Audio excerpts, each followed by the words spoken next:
ఏంటండి? అన్నయ్య అని సింధు పిలిచినట్టు అనిపించింది మహాలక్ష్మి.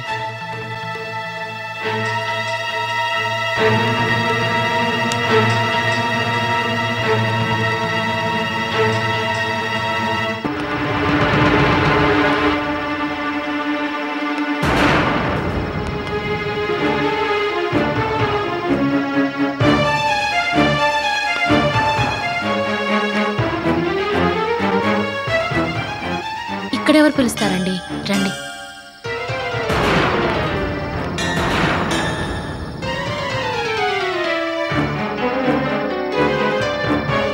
రండి.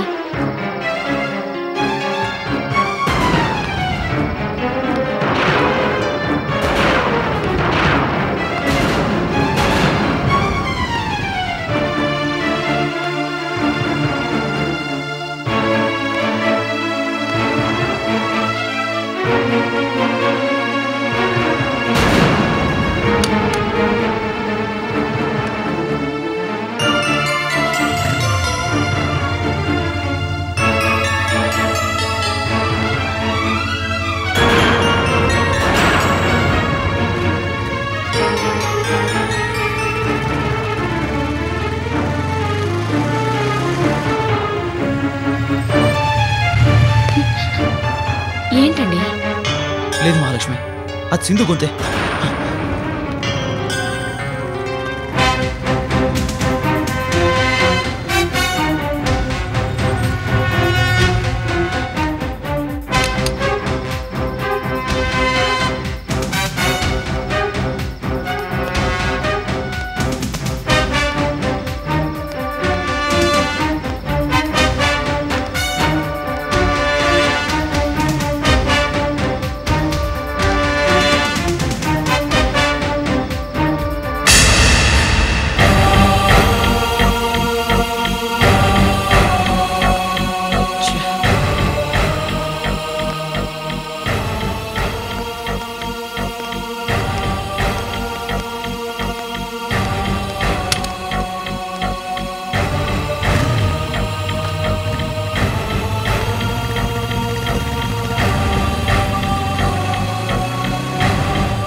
శాస్త్రి, నీ చెట్టు కింద బుద్ధులు పోనుకున్నావు కదయ్య.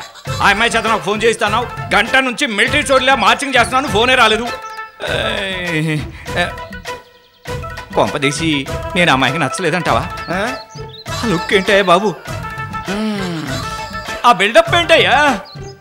అలాంటి సందేహం ఏమీ అక్కర్లేదండి అయ్యా. తమరు ఆ అమ్మాయికి పిచ్చగా నచ్చేశారని చెప్పి నిన్ననే నాకు ఫోన్లో చెప్పిందండి అయ్యా. చెప్పేసిందా? మరి ఫోన్ రాలేదంటే? ఆడపిల్ల ఫోన్ చేయలేదంటే 1,00,000 కారణాలుంటాయి. ఇలాంటి విషయాల్లో మగవారు తమరే కాస్తంత చొరవ తీసుకుని ముందడిగేసి దూచుకుపోవాలంతే. అంతేనంటావా? అంతే మరి. దూసుకుపోమ్మంటావా? ప్రొసీడ్. ఫోన్ చేయనా? నిస్సంకోచంగా ఫోన్ చేయండి. చేయండి చేయండి చెప్తాను.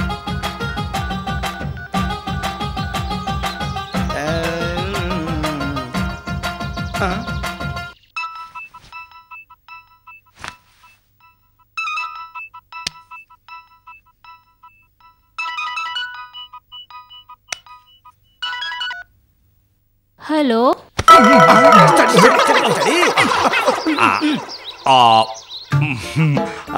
హలో, నా పేరు నాథ్, జీవినాథ్, అంటే జీ విశ్వనాథ్. హాయ్ మీరా?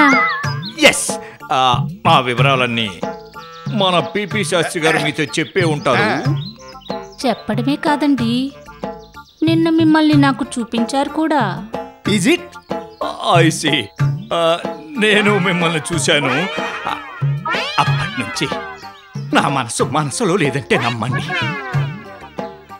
నేను చెప్పాలనుకున్న మాట మీరు చెప్తున్నారే. ఓ ఐ సీ. అయితే రాత్రి అంతా మీకు కూడా నిద్ర లేదన్నమాట. నిద్రే కాదు, ఆకలి కూడా లేదు. ఏ పని మీద మనసు లగ్నం కావటం లేదు. Love at first sight. నన్ను చూసావు కదా, నాకు ఫోన్ చేసి ఉండొచ్చు కదా, ఇద్దరికి కొంచెం రిలీఫ్గా ఉండేది. చేద్దామనే అనుకున్నాను, కానీ మీరేమనుకుంటారో అని. సిగ్గుతో ఆగిపోయావు, అవునా? అవునండి. అదే నాకు బాగా నచ్చింది.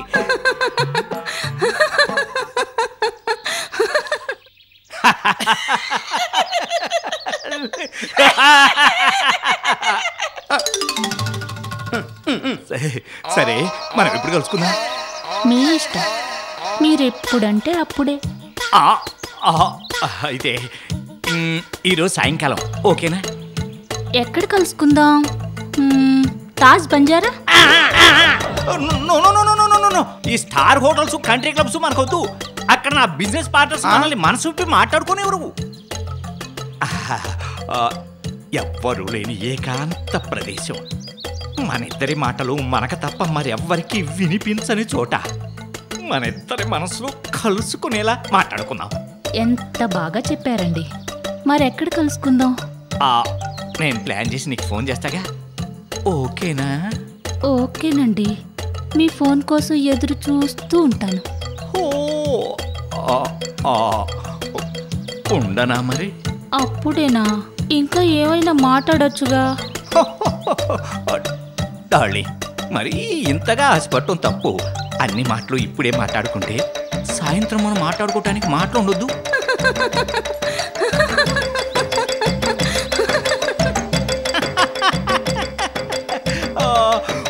ఉంటాను మరి, బాయ్.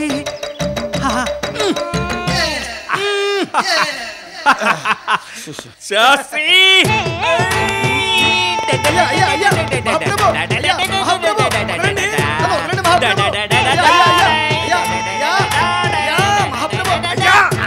మహాప్రభు, మీలో ఎంత టాలెంట్ దాగుందని నాకు ఇంతవరకు తెలియదు సుమి.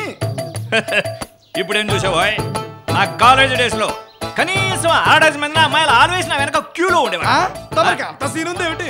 ఉండబట్టే కదా డిగ్రీ 3 సార్లు తప్పాను. అయ్యా మహాప్రభు, అక్కడ తప్పితే తప్పారు గాని ఈ ఐశ్వర్యరాయ్ లవ్ లో మాత్రం తప్పకుండా సుమి. ఆ తర్వాత నాకు మాట వస్తుంది. పోయి పిచ్చి శాస్త్రి. అయ్యా, పరీక్షల్లో ఫెయిల్ అయిన వాడు ఎవడైనా సరే లవ్ లో సక్సెస్ అవుతాడు. ఇది హిస్టరీ. ఆవిడ ఆస్తి పాస్తులే నాకు అండదండలు. అవే నన్ను ముందుకు నడిపిస్తాయి, 100కి 100 మార్కులు వేపిస్తాయి. అవేం కంగారు పడకు, నీకు మాట రానివ్వను. అయ్యా, ఇప్పటికైనా మించిపోయింది లేదు మహాలక్ష్మి. నిజం చెప్పు, సింధుని ఎక్కడ దాచావు? అత్తయ్య, తెలియని విషయం గురించి ఎన్నిసార్లు అడిగినా తెలియదనే చెప్పాల్సి వస్తుంది. నిజం చెప్తున్నాను, సింధు గురించి నాకేం తెలీదు. రాముడు, నీ భార్య అంత మొండి మనిషిని ఈ ప్రపంచంలో నేనెక్కడా చూడలేదురా. ఏమి చూసుకున్నా దీనికి ఇంత ధైర్యం? నాకున్న ధైర్యం నా నిజాయితీ అత్తయ్య. నీ నిజాయితీ ఏ పాడుదో సంచి విషయంలోనే బయటపడిందమ్మా. ఇంకా నన్ను మబ్బి పెట్టాలని చూడొద్దు. అమ్మా, మహాలక్ష్మి అబద్ధం చెప్పేదైతే ఆ అబద్ధాన్ని ఇంతకాలం దాచలేదు. మనం అనవసరంగా మహాలక్ష్మిని అనుమానిస్తున్నామేమో. అవును నాయనా, నీ పెళ్ళాం కదా, తప్పు చేసినా నీకు ఒప్పుగానే కనిపిస్తుంది. నవమోసాలు మోసి కన్నుదానిరా, నా కడుపు కొత్త నీకేం అర్థమవుతుంది? ఏమైనా సరే సింధు గురించి నా ప్రయత్నం నేను చేస్తాను. రా బిందు. ఏంటత్తయ్య గారు, ఎక్కడికి వెళ్తున్నారు? నువ్వు మంచితనంతో ఊరుకున్నావు కదా అని దాన్ని మేము అలసిగా తీసుకోలేం బాబు. మంచిగా అడుగుతుంటే ఈ మహాలక్ష్మి వినిపించుకోవట్లేదు. అందుకే పోలీస్ స్టేషన్లో కంప్లైంట్ ఇద్దామని వెళ్తున్నాం.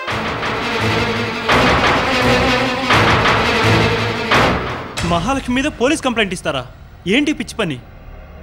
అది చేసిన వెధవ పని బయటపడాలంటే ఈ పని చేయక తప్పదు. అత్తయ్య గారు ఊరుకోండి. మహాలక్ష్మి మీద పోలీస్ కంప్లైంట్ ఇచ్చి మన కుటుంబ విషయాలు రచ్చకెడుస్తారా? బాబు అవునత్తయ్య, మీరు ఇలాంటి తొందరపాటు నిర్ణయం తీసుకుంటారనే నేను ఇంత హడావుడిగా వచ్చింది. అలాగని అది చేసిన తప్పుడు పని సమర్థించమంటావా? అత్తగారి కోడల మీద పోలీస్ కంప్లైంట్ ఇచ్చిందనే అపఖ్యాతి తెచ్చుకుంటారా అత్తయ్య? ఈ రోజు వరకు సింధు సంగతి మన 2 కుటుంబాలకు తప్ప మరెవరికి తెలియదు. ఇప్పుడు సింధు గురించి పోలీస్ కంప్లైంట్ ఇస్తే అందరూ మిమ్మల్ని ఆడిపోసుకుంటారు కానీ మహాలక్ష్మిని ఎవరు అనుమానించరు. అటు తిరిగి ఇటు తిరిగి సింధు ఎవరితోనో లేచిపోయి ఉంటుందని లేనిపోయిన సృష్టించి అనుమానిస్తారు. అన్నిటికంటే ముఖ్యం బిందు భవిష్యత్తు. తనకి మొన్న మధ్య నిశ్చితార్థమైంది. వాళ్ళకి విషయం తెలిస్తే ఇంకేమైనా ఉందా?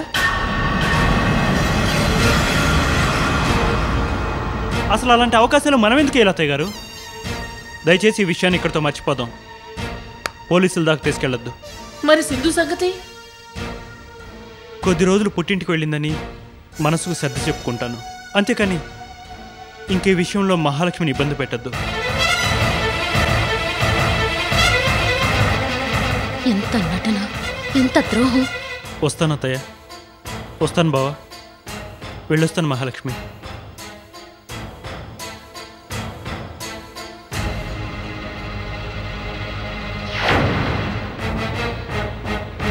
విన్నావుగా నాలుడు మాటలు? అంత మంచి మనిషిని పట్టుకుని హంతకుడిలా కూనికోరలా చూస్తావా? ఆ భార్యాభర్తల్ని విడదీయాలని చూస్తావా? ఈ పాపం నిన్ను ఊరికే వదలదే. నువ్వు ఇంతకింత అనుభవిస్తావు. ఇంకా నిలబడే ఉన్నావే, రా.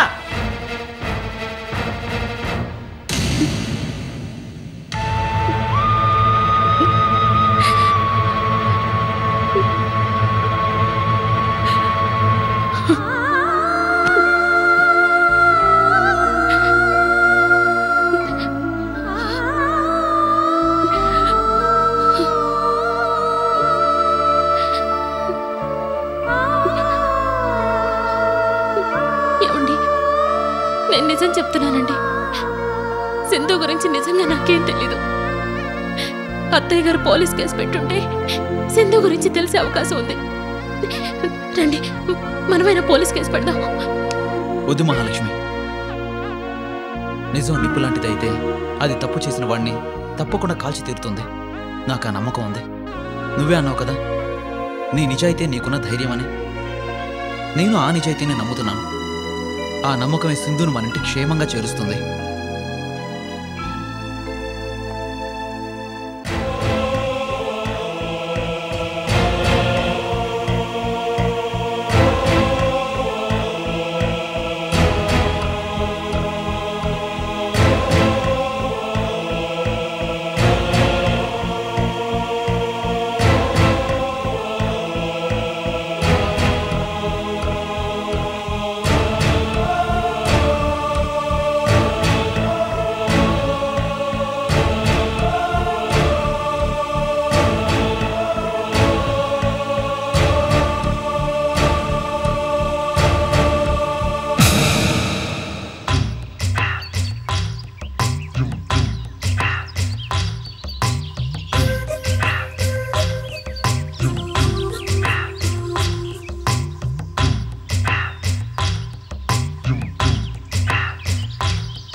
నన్ను దోచుకొందువటే,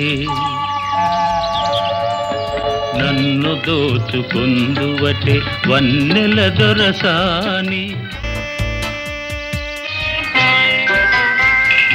ఊహలు గుసగుసలాడే నా హృదయము ఊగిసలాడే. ప్రియా, ఎంత ఘాటు ప్రేమయో ఇంత లేటు వయసులో